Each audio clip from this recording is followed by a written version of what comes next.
মুক্তি পেয়েছে কাজল আরিফিন অমির web film হাউসউইটের teaser.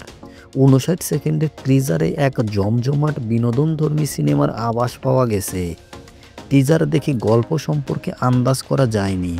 সিনেমার চুম্বক অংশ দেখিয়েছে চরিত্রগুলোর সঙ্গে পরিচয় করে দিয়েছেন নির্মাতা। শুরুতেই দেখা যায় সদরঘাটে অপূর্ব। তিনি কি বরিশালের লঞ্চে উঠবেন না সেটা প্রকাশ করেননি নির্মাতা। এরপরে ফারিনকে দেখা যায় দৌড় দিতে। কেন তিনি দৌড়াচ্ছেন সেটাও পরিষ্কার বোঝা যায়নি। তারকাবহুল এই সিনেমায় দেখা যাবে অপূর্ব, তাসনিয়া ফারিন, পাবেল সহ আরও বেশ পরিচিত মুখ। ঈদে বঙ্গতে মুক্তি পাবে সিনেমাটি। এর আগে সিনেমাটি সম্পর্কে ফারিন প্রথম আলোকে বলেছিলেন, আমার মনে হয় হাউসউইটের মাধ্যমে নতুনভাবে অপূর্ব ভাইয়ের সঙ্গে কাজ করার সুযোগ হবে।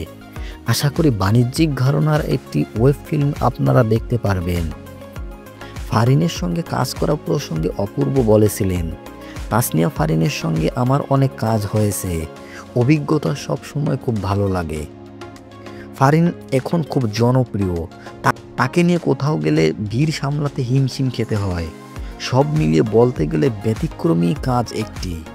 এই সিনেমাটির মাধ্যমে ব্যাচেলার পয়েন্ট নির্মাতা অমির সঙ্গে প্রায় ৫ বছর পর কাজ করেছেন অপূর্ব।